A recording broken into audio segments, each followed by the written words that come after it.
orientando a pessoa e vai ajudando a pessoa a descobrir as suas zonas erógenas e a começar a desenvolver uma consciência corporal. Então, o fato de dizer que o sexo é algo ruim fez com que as pessoas desprezassem o próprio corpo, não tivessem um autocuidado com o corpo, como se o corpo fosse algo ruim, né? E o corpo não é algo ruim, ele precisa ser cuidado, ele precisa ser tocado. E o fato da gente pensar que é ruim, a gente ficou focando mais na mente. E aí a gente perdeu a consciência corporal. Entende? Por exemplo, nós estávamos num curso de terapia de hipnose, eu acho. Não, era uma disciplina da terapia haitiana. E teve uma estudante, uma colega nossa, psicanalista, você conhece, mas não vou falar o nome dela aqui. E eu coloquei ela na maca para fazer um exercício na frente da turma. E aí eu fiz o exercício da concha aqui, ela deitada. E aí fizemos uma pequena regressão até o ventre da mãe. E aí, quando ela estava no ventre, eu falei assim, ó, você agora é uma criança, você é um embriãozinho que está lá, mas eu vou fazer uma pergunta agora e eu quero que o seu subconsciente responda como um adulto. Como você está se sentindo agora? Aí ela falou assim, não é uma coisa legal. Não estou achando bom. Está me incomodando muito. Eu fiz, vejam só, a falta de consciência corporal, como isso é importante. Eu fiz uma pergunta a nível de consciência corporal, que está ligada à consciência emocional. Por quê? Porque eu perguntei para ela como ela está se sentindo. Aí a resposta dela foi a nível mental, a nível moral.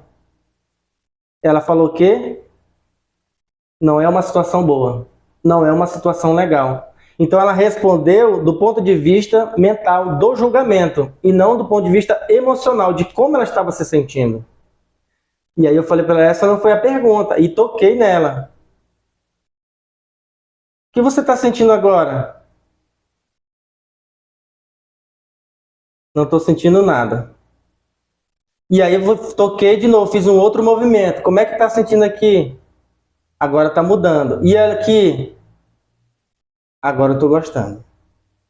Estou me sentindo bem. Opa! Então, consciência corporal ligada à consciência emocional. Entende? Então a gente foi perdendo isso com as preocupações do dia a dia, né? Demanda, trabalho, conta para pagar e tal. Então, mas o certo é que a psicanálise olha para a sexualidade com muita tranquilidade, sabe, Paulo? Mas a nossa cultura internalizou que isso ainda é algo banal. Professor, e associou à pornografia.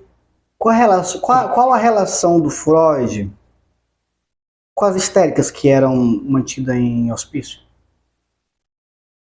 Na verdade, a maioria das mulheres que ele atendia era na casa dele, né? Porque ele tinha um consultório na casa dele, ele hospedava essas pessoas. Mas ele fazia serviços também assim no hospital, tipo um freelance, né? Contratava ele ia lá, até porque o Joseph Breuer, que foi um dos professores dele, era diretor do hospital, e Breuer compartilhava alguns casos com eles. Mas naquela época era muito comum atender em casa, e também, não só na casa dele, por exemplo, às vezes ele hospedava pessoas que vinham de outros países, de outras cidades, e ficavam 6 meses, 9 meses, 1 ano na casa dele. E a diferença da psicanálise daquela época de hoje é que ele atendia todo dia, de segunda a sexta. A análise era todo dia, imagina, todo dia. Mas assim, a relação com as histéricas era interessante para ele. Por quê? Porque foi a partir das histéricas que o Freud começou a focalizar mais num público específico, que eram os neuróticos, né? As histéricas eram pessoas neuróticas. E ele não quis enveredar para trabalhar com os psicóticos. Quem quis trabalhar como... Quem quis, como, vamos dizer assim, um público-alvo, que foi a fascinação para estudo, para compreensão e para mergulhar, foi o Jung, né? Jung enveredou para trabalhar com os psicóticos e o Freud optou por trabalhar com os neuróticos. Por quê? Porque Freud queria trabalhar com as pessoas sempre de maneira consciente. Mas muitas dessas histéricas que estavam depressivas, elas alucinavam. E lá no livro do Freud, nos casos clínicos, ele mesmo relata que às vezes ele tinha dificuldades em saber quando a pessoa estava alucinando ou não. Então ele falava assim, provavelmente, pelo comportamento, ele descreve os comportamentos, provavelmente ela estava alucinando. E até porque era um tipo de psicoterapia nova, né? Porque na época, na verdade, esse modelo de terapia que nós temos, em especial a TCC, foi Freud que ajudou a construir. A terapia cognitivo-comportamental. Isso. Por quê? Porque na época de Freud não existia isso. A relação médico e paciente, ou psiquiatra, neurologista e paciente, era uma relação muito à distância. Você ia lá, ele investigava e falava, é isso, vai ter que fazer isso, vai ter eletrochoque, vai ter isso, não sei o quê. E pronto, o paciente simplesmente tinha que obedecer aquilo e acabou. O paciente, na verdade, não tinha voz, ele não questionava, ele não falava, ele só, o que está sentindo? Está sentindo isso e isso. Investigava, provavelmente isso, o tratamento é esse e pronto. Mas Freud trabalhava muito com Breuer. Breuer foi uma figura tipo um pouco paterna para ele, porque ele era mais velho, né? Então Freud aprendeu muito com ele. Na verdade, ele foi professor do Freud na universidade, né? Então ele acolheu o Freud, então Freud aprendeu muito com ele também. E Breuer dividia os casos, atendia alguns casos assim, interessantes, chamava ele para atender também, né? Para visitar na casa, para ele observar. Então, só que eles perceberam, Freud e Breuer, que aquele modelo de atendimento não estava funcionando. Era preciso deixar o paciente falar. Então foi aí que vai surgir a psicanálise, né? A cura pela fala. As histéricas que não tinha ninguém para ouvi-las. E aí porque assim, naquela época, a percepção que se tinha das pessoas era de louca. As histéricas eram tidas como loucas. Então ninguém fala com louco. A gente faz o quê? Isola. Ou no hospital, no hospício, né? Hospital psiquiátrico, ou num quarto. Então as pessoas ficavam isoladas. Algumas, quando os sintomas se agravavam, ficavam paralisadas temporariamente. Às vezes seguiram e ficavam ali na cama, acamada. Então o Freud tinha que ir na casa da pessoa atender. E o mais interessante é que, quando ele ouvia atentamente, o simples fato de ouvir, de permitir que a pessoa falasse, a pessoa já melhorava. Então existia até uma mística, né? Que esse cara tem poderes. Aconteceu a famosa frase, né? A cura pela fala. A cura pela fala. E aí, só que isso, a psicanálise não foi criada só pelo Freud, né? Foi em construção, como eu falei assim, com outros terapeutas, mas em especial com ele e com o Breuer, que trabalhava com as histéricas. E foi uma paciente do Breuer, Joseph Breuer, ele estava atendendo ela, e Breuer usava sugestão, tipo uma espécie de hipnose, né? E aí ela estava conversando com ele, né, tal, a Ana O, né? E aí ela estava com o olho fechado, a Ana O tinha um problema com o pai. O pai estava acamado há muito tempo e ele já era um peso para ela, porque era tipo aquele paciente terminal, mas que não morria nunca. Então ela ficou tão preocupada, retendo tanto aquilo, reprimindo aquilo, porque assim, olha só o que ela descobriu na análise com o Breuer. Inconscientemente ela desejava que o pai morresse. Mas conscientemente ela falava, não, eu não quero que ele morra. Porque moralmente isso é errado. Entende? E aí, como ela não sabia disso e estava reprimindo isso, na sessão que o Breuer deixava ela falar, por meio de sugestão e hipnose também, ela descobriu isso. E o que aconteceu? Ela somatizou isso, começou a reprimir isso, vai a questão da moral, né? Se julgava, se cobrava demais, aí começou a ter paralisias faciais, paralisia nas pernas, sintomas psicossomáticos. Começou, exatamente. Aí era as histéricas. Na época era essa que tinha esses sintomas, tonturas, enjoos, né? Tal. E aí ela estava em transe e começou a falar. E ela descobriu, nossa, caramba, então é isso. Inconscientemente eu quero que ele morra, que é para me se aliviar, vai ser um alívio. Mas conscientemente eu penso, pô, moralmente isso é errado. Como que a filha vai desejar a morte do pai? Então, como eu não posso expor isso para ninguém, quando eu não posso falar, eu tenho que reprimir. E ele é o homem da minha vida, porque eu não tenho marido, eu não posso namorar, e a minha vida é toda dedicada a esse cara, entende? Quer dizer, é uma prisão, então ela estava frustrada. E aí ela começou a falar, e o Broyle interrompeu ela. Quando ele interrompe ela, ela fala assim, dá para você calar a boca e me deixar falar? Eu tô limpando a minha chaminé. E ele era um fisiologista, um dos mais respeitados da época, né? E aí esse cara, extremamente respeitado, simplesmente cala a boca para ela falar. E aí ela continua falando. E no final da sessão a mulher estava zerada. E aí ele compartilha essa experiência com o Freud e fala, cara, ela estava limpando a chaminé, essa expressão que ela usou. Ou seja, estava jogando o lixo do inconsciente para fora. Então, aí ele conversando com o Freud, perceberam que se eles permitissem que as pacientes falassem tudo que viesse na cabeça, sem nenhuma restrição, olha, você pode falar o que você quiser, aqui você não vai ser julgado, você pode até discordar de mim, pode até discordar do meu método, do meu ponto de vista. Aí é assim que a psicanálise começa a ganhar essa cura pela fala. Mas o grande lance não é só a cura pela fala porque o paciente fala, é porque o segundo ponto é porque ele escuta o que ele fala. Então, ele fala, mas ele precisa escutar o que ele está falando, que é para a mente começar a produzir um insight. Então, não é só a cura pela fala, é a cura pela escuta da fala.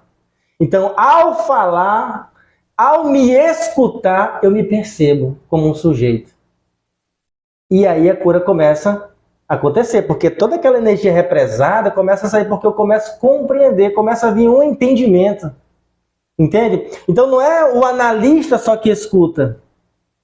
É eu que me escuto falando para o analista. Porque quando você está de frente com o analista, o teu inconsciente se comunica com o inconsciente do analista. Entende? É uma troca de informação. Show, hein? É por isso que acontecem as transferências e a contra-transferência. Mas tem que marcar um outro programa só para falar sobre clínica psicanalítica, né? Uau! Sim. Porque olha só, tem uma colocação, e dentro dessa colocação, tu vai puxar outra dinâmica, olha só, olha a colocação. Porque a maior habilidade do analista não é só escutar, é fazer com que o analisando se escute. Sim. Aí tu vai puxar um gancho, porque eu tenho outra pergunta. É por isso que tem aquela frase, Paulo, por exemplo, é uma frase que a gente pergunta às vezes para a pessoa e o analista pergunta para o sujeito, porque assim, por exemplo, quando o analisando está falando uma coisa, você às vezes olha para aquilo que ele está falando e aí, vamos imaginar que você pensa assim, isso não faz sentido algum. Mas aí, você pensa, tá, não faz sentido para mim e nem deve fazer, porque eu sou analista, não estou ali para julgar. Mas você pode, na intervenção, perguntar para o analisando o seguinte, você está se escutando? Se a pessoa começar a falar muito rápido, você fala, calma, respira. Mas por quê? Para você se escutar. À medida, porque você tem que entrar na atenção flutuante. Ou seja, na medida em que eu vou falando, os meus sensórios precisam ir flutuando para a atenção da minha audição. O meu cérebro precisa se escutar. Porque essa comunicação, aparentemente, é diretamente para o analista, mas você não fala para o analista, você fala para o seu inconsciente. É um diálogo, o inconsciente solta para a sua consciência e depois devolve para cá. Solta do inconsciente ou do subconsciente para a consciência e depois volta para o inconsciente. Para quê? Para ele resignificar aquela escuta. Não é a fala, é a escuta. Entende? O que é, para quem está nos ouvindo, o que é resignificar? É dar um novo sentido para aquele trauma. Por isso que o Freud escreveu aquele livro lá sobre a elaboração. Né? Você precisa elaborar. Claro que Freud falou elaborar a fala, mas não é a fala verbal, é a fala da escuta psicanalítica. A gente pode marcar um outro momento para falar sobre isso. Né? Eu acho muito bom marcar um alvo para falar sobre clínica psicanalítica. Uma pergunta, eu tenho três, mas eu acho que estamos caminhando para a reta final. E uma pergunta que o aluno, né, o ouvinte, está querendo resposta, em especial as mulheres, né? Quais as razões que levam a uma mulher a chegar a 30, 40, 50, 60 anos sem nunca ter orgasmo? Veja, isso é uma questão muito recorrente no consultório, Paulo. Em especial, veja, lembra que a gente falou da questão cultural. Existe uma questão cultural que proíbe. E boa parte das mulheres, eu já até vi algumas mulheres falando assim: o meu marido não sabe fazer o caqueado. Ok, vejam só. Existe realmente homens que não sabem, mas também existe mulheres que não sabem. Então vamos lá. A maioria das mulheres não sabe porque, primeiro, não houve quem ensinasse. Os nossos pais foram criados sobre a égide da moral imperativa, e isso não permitia que os pais conversassem com os filhos sobre sexualidade. Hoje está um pouco diferente, né? Assim, a gente já tem um pouco de liberdade. Então eles não falavam nada sobre isso, a gente tinha que aprender na rua. Então as mulheres, boa parte delas não sente prazer, a maioria, primeiro porque elas não foram ensinadas, segundo, porque elas não conhecem o próprio corpo, Paulo. Essa que é a grande questão. Não, no mundo contemporâneo, não tem mais essa de falar assim: eu não sinto prazer porque o meu marido não me dá prazer. Mas não existe isso. Na terapia corporal haitiana vai ser ensinado isso, que você é responsável pelo seu prazer. O homem será apenas um acessório que irá contribuir nesse processo. Mas se ele não estiver presente ou não souber fazer o que é para fazer, você, mulher, tem que buscar um terapeuta tântrico ou que trabalhe com terapia haitiana. Para quê? Primeiro, para se conhecer. E uma vez que você se conhece, você vai aprender com o seu terapeuta ou a sua terapeuta, porque tem homem e mulher, vai aprender a como se conhecer, quais são as suas zonas erógenas, como você poderá se dar prazer sem precisar de um pênis ou sem precisar de um homem estar tocando você. Uma vez que você aprende isso, se você está nesse grupo que eu disse, que joga a responsabilidade para o homem, porque o homem não sabe fazer, uma vez que você aprende, então você vai chamar o seu marido, você vai chamar o seu namorado e vai falar assim: olha, eu aprendi umas técnicas novas, uns truquezinhos, e eu vou compartilhar com você. Você aceita? Para que isso melhore. Então imagine só, ao invés de você brigar com o seu namorado, com o seu marido, dizer que ele não sabe, porque vai brigar, porque vai atingir a masculinidade do sujeito, o orgulho vai lá no chão. Né? Vai, puta merda, eu não sei, então quer dizer que o outro sabe, né? Cria um conflito. Então você vai compartilhar com ele, pedir, ó, fala assim: ó, você aceita? Pergunta se ele aceita. Não é dizer, eu vou te ensinar porque eu sou a doida. Não, não é isso, isso é bobagem. Você aceita? Né? Vamos melhorar a nossa relação. Então você ensina ele. Então se você ensinar ele, quer dizer, o sexo vai ficar melhor para os dois. O homem também, bom. Né? O homem também pode fazer um curso desse, ou pode fazer, se tiver vergonha, porque eu dou cursos, Paulo, e no curso tem prática. Nos cursos que eu dou, não tem um curso que eu não dou nessa área que não tenha prática, porque tem que ter teoria e prática, senão não adianta. Faz sentido. Né? Então, mas se a pessoa tem vergonha de participar de um grupo onde tem outras pessoas, você pode procurar um analista, o seu terapeuta particular, para ele lhe dar as dicas. Então aí você aprende, e vice-versa, né? E vai ensinar para sua mulher também. Agora, às vezes, tanto o homem como a mulher tem resistência. Porque, ó, eu tive uma paciente que ela disse para mim que um dia ela chegou em casa e se arrumou todo, comprou uma lingerie nova e tal, foi fazer uma surpresa pro marido, comprou uma champanhe, né, colocou flores, fez tudo florido. Quando ele entrou, ela estava lá em pé, no quarto, com as pernas assim em cima da cama, aí ele olhou pra ela, botou a mão assim na cintura e falou: que diabo é isso, mulher? Tá ficando doido? Aí eu falei: e aí, o que aconteceu? Como você se sentiu? Ela falou: aí aquilo acabou comigo. Tesão foi embora. Aí começou uma discussão. Então veja, às vezes não é que o marido não gostou ou que ele não apreciou. Existe uma crença limitante moral. Porque assim, ó, ainda existe aquele conceito assim, Paulo, muito forte, principalmente nas pessoas mais religiosas.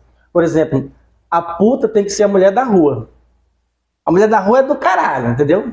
Ela pode chupar, ela pode morder, ela pode fazer sexo anal, ela pode usar lingerie, tá? Mas a minha não, a minha é santa. Sem beijo grego. É sem beijo grego. Então veja só, a sua esposa não é uma santa e o seu marido também não é um santo. Não existe isso, gente, vamos acabar esse negócio, né?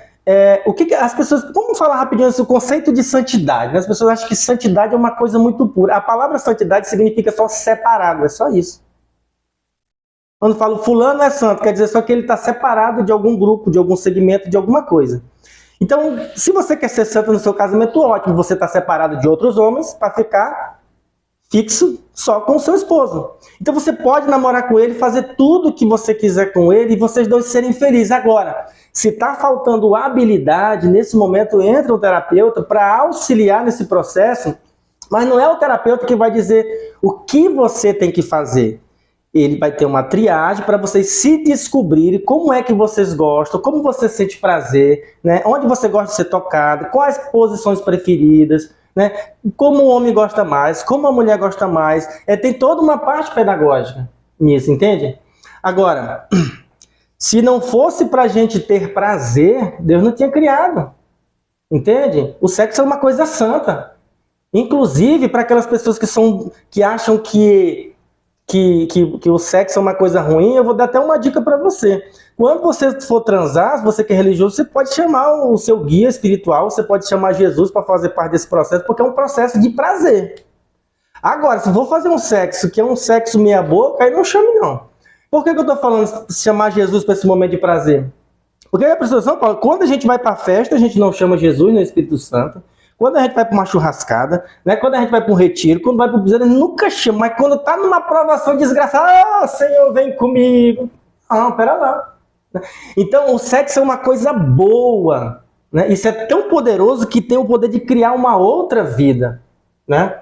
Então, se a gente... A moral, como eu disse, é importante, mas ela tem os seus limites, né? A relação, para ser boa, precisa... Mas só que assim, Paulo, pode ver. As pessoas que mais se dão bem no sexo são as pessoas que mais conversam. Lembra que nós iniciamos falando sobre isso. A sexualidade passa pelo processo de comunicação. Às vezes, o casamento está desandando, só falta conversa. É só entendimento. Show, show. Para finalizar, ele vai responder essa pergunta aqui. Tem muita coisa. Não vai dar para resolver em 1 hora de programa, 2 ou 3 horas, não vai. Claro, e ele também, você percebeu que eu pergunto e ele vai falar porque eu não quero aqui nenhum programa. E tem também um curso aqui, de sexologia, formação em sexologia. Não, ele vai falar teoricamente aí, como você viu aí, que foi uma aula fenomenal. Agora, para a gente encerrar, ele vai dizer aqui algo top, tá bom? Professor, quais são as consequências que a mulher tem por não ter o orgasmo e também não ligar para isso, não buscar ajuda? As consequências são várias, né? Várias. Eu não vou nem entrar no mérito de dizer que isso vai afetar o casamento, porque isso aí é uma coisa que nem precisa falar, né? Isso aí afeta mesmo. Agora, mas deixa eu dar alguns exemplos. Para começar, a pessoa que... Eu não vou nem falar a pessoa que não transa. Tá, vamos entrar, né? A pessoa que não transa e a pessoa que não goza também. Porque às vezes a pessoa transa, mas também está doente emocionalmente, porque ela não goza. Você precisa gozar. Todo ser humano precisa ter orgasmo. É igual o homem, por exemplo. O homem, só porque ele ejacula, ejacular não é a mesma coisa de ter orgasmo. Então veja, as consequências são desde inflamação no útero, criação de cistos, tumores, não só no útero. Tem mulheres que, vejam só, Paulo, eu já conversei com muitas mulheres, principalmente religiosas, que elas nem transam quase com o marido e só vivem com inflamação no útero. Está somatizando. Tonturas, dores de cabeça recorrente, inquietação mental, irritação, ansiedade e descamba para síndrome do pânico. Sem contar que, quando isso começa a crescer, começa a aparecer sintomas cardíacos também. Palpitações, dores no peito, a pessoa vai e faz os exames e não dá nada. Entende? Cansaço, a pessoa só vive cansada. E tem muitos nos ouvindo assim que, nos ouvindo, né, muitas mulheres que estão com esse sintoma aí. Exatamente. Então, gente, mas quando a gente... Eu quero que, só para mais uma vez frisar, que o que nós estamos conversando aqui, eu e o Paulo, gente, jamais é no sentido de julgar alguém. Seja um paciente, ou seja você que está nos assistindo, não é isso, não tem julgamento. O nosso diálogo aqui é no sentido de esclarecimento. E os casos que foram citados aqui é a nível de estudo de casos, de situações que ocorreram. E quando a gente falou das resistências, não é também julgando o paciente, é porque todos nós temos, e a gente precisa passar por isso. É igual quando a gente entra na igreja. Quando a gente entra na igreja, a gente se converte a Cristo, a gente vai com um monte de vícios, né? E aí a gente vai quebrando alguns vícios aqui, vai sendo polido. Na análise também é isso, a gente vai passando por esse... A gente vai se desconstruindo para se reconstruir. Então, Paulo, isso é muito sério. Porque, assim, outra coisa também, a garganta inflamada, porque começa a somatizar. Essa energia libidinal, ela precisa ser despejada. Quando ela não é despejada, ela é represada e começa a criar tensão no nosso sistema nervoso central. Afeta a memória também, a mulher fica com vestigem. Nossa. São muitos sintomas. Então isso, aí claro, vai afetar o casamento, né? Vai ter que é o primeiro, né? Porque começa a afetar a irritabilidade. Aí o marido vai achar, por que está acontecendo, né? Então assim, e outra coisa, prejudica principalmente a comunicação, porque eles não vão conseguir conversar sobre isso, eles vão ficar brigando, sempre brigando. Vejam só, aí você fala assim, tá, ok, mas por que isso acontece? Do ponto de vista da terapia haitiana e energética, o que acontece? Toda a energia que o nosso sistema fisiológico precisa para sobreviver, a gente extrai de fora. É dos alimentos, daquilo que a gente bebe, tudo vem de fora, para a gente se manter vivo. Para manter a nossa energia vital. Agora, a única energia que não vem de fora é a energia sexual, que é a libidinal. Que não vende na farmácia. Não tem como. Ela é produzida internamente, no nosso organismo. Então, essa energia sexual, libidinal, como ela é produzida internamente, ela precisa dar vazão a isso. Ela não pode ser represada, ela tem que ser utilizada em alguma coisa. É para que isso? Para lubrificar o nosso sistema endócrino, o nosso sistema celular. Você vê que tem muitas mulheres que estão com sintoma de fibromialgia. Dolorido, todo Era dolorido. Isso que eu ia te perguntar. Uma vez uma moça falou, uma senhora, né? Ela estava casada já. O marido deixou ela tinha uns 38 anos quando o marido deixou ela. Ela ficou uns 3 anos solteira. Aí casou com o senhor. Ali, os primeiros meses, ela conseguiu dar na cuia de quiabo, mas ele, né? Transar legal. Meus meses. Aí foram 14 anos, ela contou, né? 14 anos sem transar, porque o velho não levantava, não tinha ereção. E morando no interior, mas ele já tinha ficado 3 anos sem transar, mas 14 anos matematicamente também sem transar, e foi desenvolvendo muitas dores, fez exame, aí os médicos detectou, né, diagnosticou com fibromialgia. E ela disse na época faz tempo isso, e ela falou, ela conversando com a minha mãe na época, né? E ela falou, maninha, o meu médico falou que é porque eu tô mais de uma década sem gozar. E por isso que isso me deu eu era criança não, eu tinha um adolescente, uns 14, 15 anos, quando eu ouvi isso, né? Aí você falando agora, né? Porque assim, você veja que para as pessoas menos esclarecidas isso parece um absurdo. Parece banal, né? Quando fala assim, porque não goza e tal. E tem aquele ditado até que fala assim, fulano é mal amada, né? É porque ela não tá dando no couro. Tem esses ditados populares, assim dizer. Que faz sentido, né? Faz sentido, parece uma bobagem, mas não é. E isso, hoje, a neurociência e a fisiologia moderna tem comprovado isso, né? Porque não é só o gozo em si, como eu falei, porque assim, para esse gozo acontecer, tem que permear todo esse corpo, entende? Todo o corpo. Para soltar, para destravar todas as tensões. Mas o problema é que a gente vai esbarrar justamente nas questões das crenças. Por quê?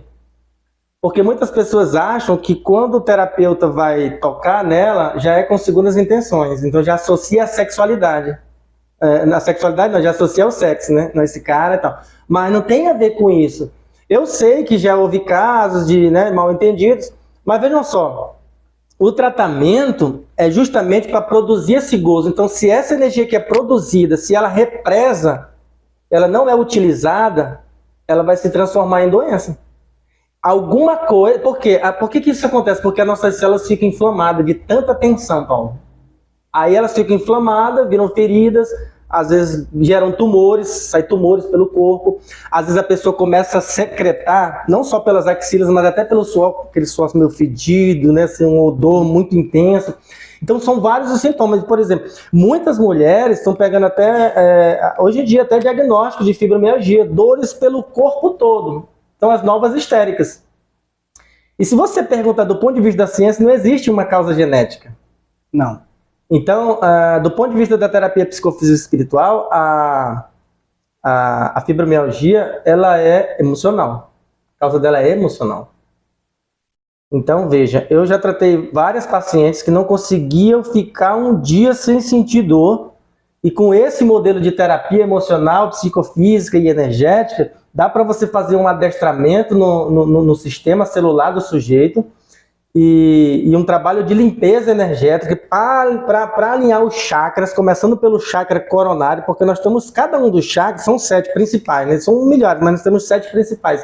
Cada um desses chakras, eles correspondem a um órgão do nosso corpo fundamental, por exemplo, o cérebro, o coração, o intestino, o pulmão, né? Então, são 7. Então, isso corresponde ao nosso sistema endócrino. É ele que faz com que a gente se equilibre.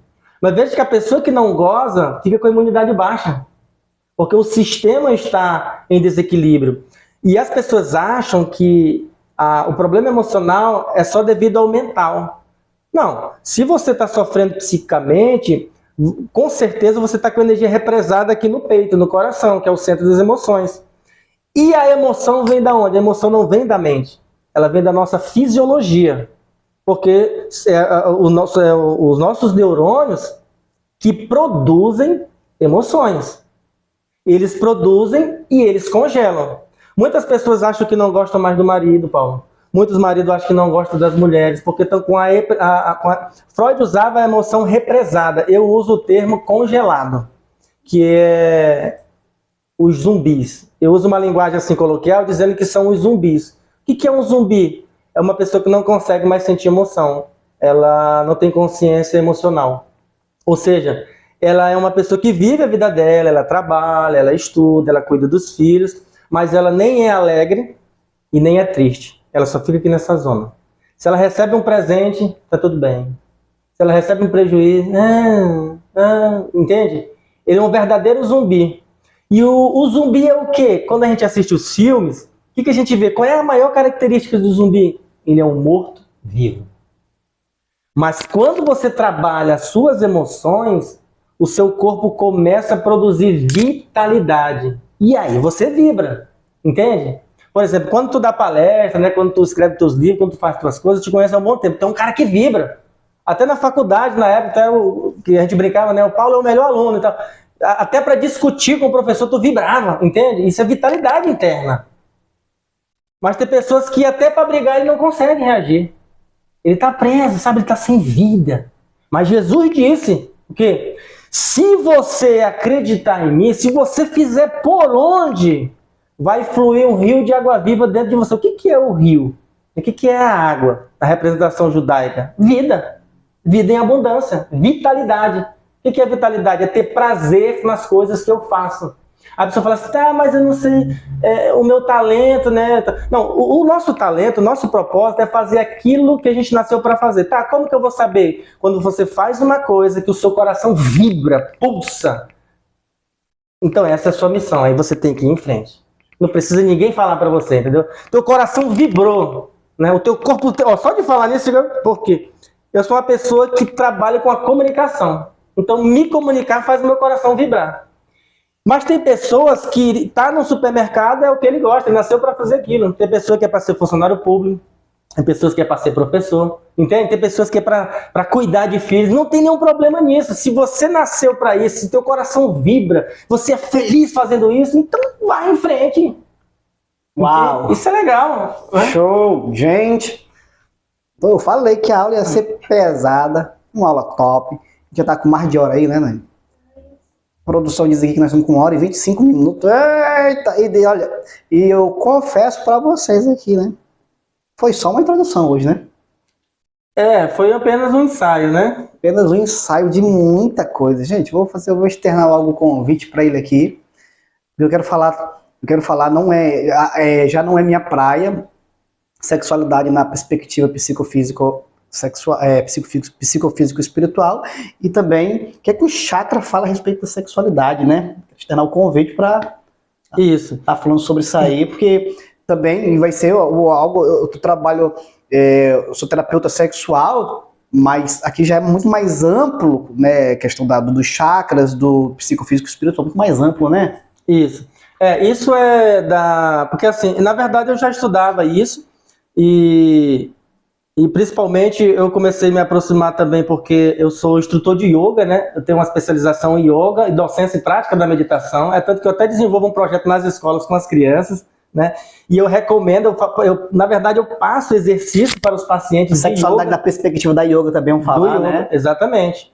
Porque isso dá saúde para o sujeito. Já que a gente fala numa aula, 1h30, dos 3? Dá, porque a gente vai condensando em pontos, assim, pegando os pontos positivos direto, né? Já pensou você ter essa informação aqui na sua formação em sexologia, a sexualidade na perspectiva da yoga, a sexualidade na perspectiva psicofísico espiritual e a sexualidade na perspectiva dos chakras, né? Sim, então, como eu vi que isso, porque eu estava já treinando no consultório, né, Paulo? Isso faz parte do tratamento, porque assim, hoje em dia, o terapeuta, ele tem que ser integrativo, né? Ele deve trabalhar várias modalidades. Tem pessoas que, quando eu falo assim, deve, é porque é o que pede a nossa sociedade atual. Na época de Freud, não, era uma linha específica, mas Freud vai ser sempre a base.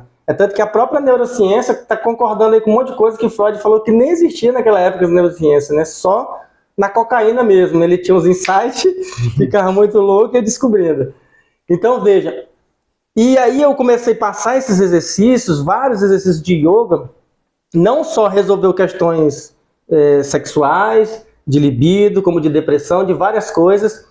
E aí, recentemente, aí eu falei assim, não, como eu gosto de estudar, né, assim como você, eu falei, então eu vou enveredar um pouco mais, me especializar nisso, aí terminei recentemente um pós-doutorado nessa área, né, em terapia de casal e sexualidade tântrica, né, mas numa perspectiva não aqui ocidental, diretamente da Índia, né. Show, muito bom.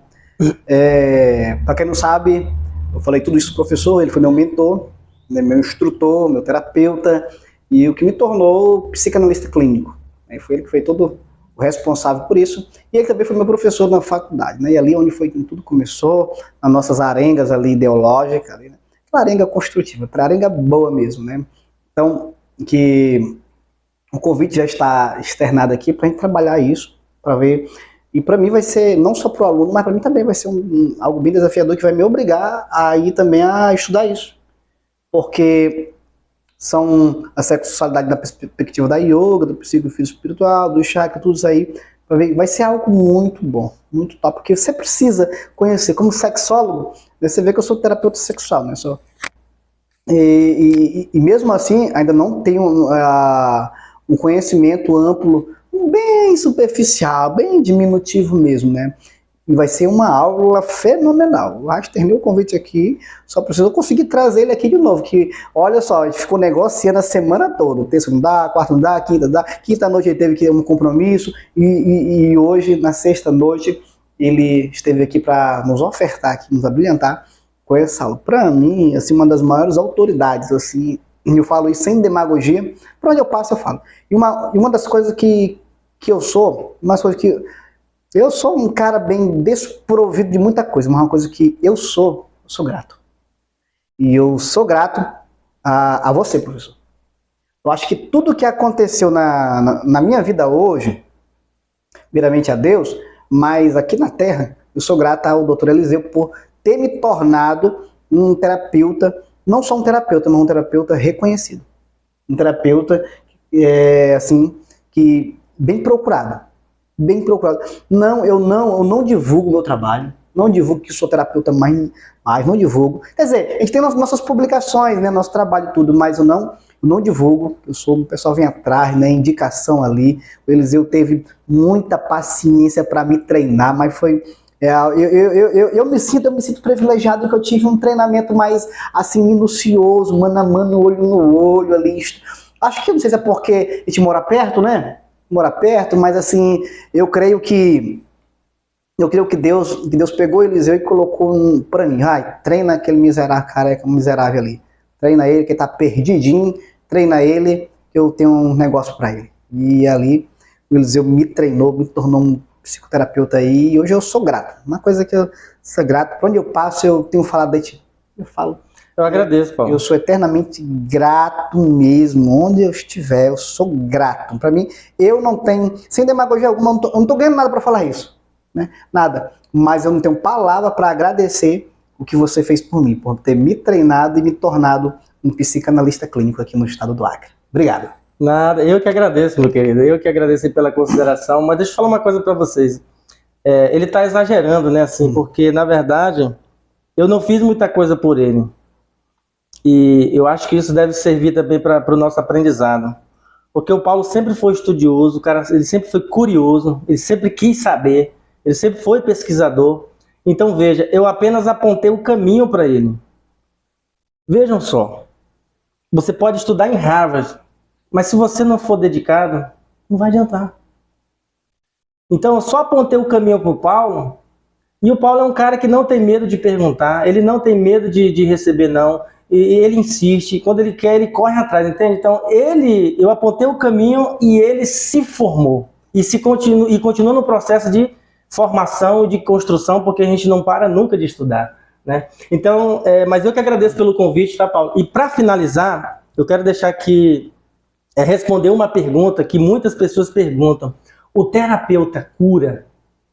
Muitas pessoas perguntam isso, né? O analista tem esse poder de curar? Veja, na verdade, o analista não tem esse poder de curar. O analista não cura ninguém, porque a palavra terapia, no grego, ela significa cuidado. Só que se você for pesquisar no YouTube, vai aparecer lá na etimologia, cuidado médico. Porque na época os médicos eram que faziam um trabalho terapêutico, né? Mas no tronco verbal é cuidado. Então veja, quando você chega no terapeuta, o terapeuta vai te acolher. Ele vai acolher o teu sofrimento sem julgar. E uma vez que o seu sofrimento é cuidado, uma vez que você se sente cuidado e começa a se cuidar, você mesmo se cura. Então é a partir do cuidado que o terapeuta tem com você, que você começa a se cuidar, se olhar com outros olhos, aí você começa a se curar. Todo o processo começa com você. Obrigado, Paulo. Eu que agradeço mais uma vez. Pessoal, professor doutor Eliseu Melo, escritor, membro da Academia Acreana de Letras, psicanalista clínico, nosso pioneiro aqui. Se eu for falar aqui as formações dele aqui, né, é uma vasta, tem um compêndio de conhecimento, e o mais importante, é um cara simples, é um cara que está pronto, né, ele, só se ele não puder mesmo, mas está sempre a nos ajudar, e também nos auxiliar. Quero agradecer a você e até o próximo programa, até a próxima aula.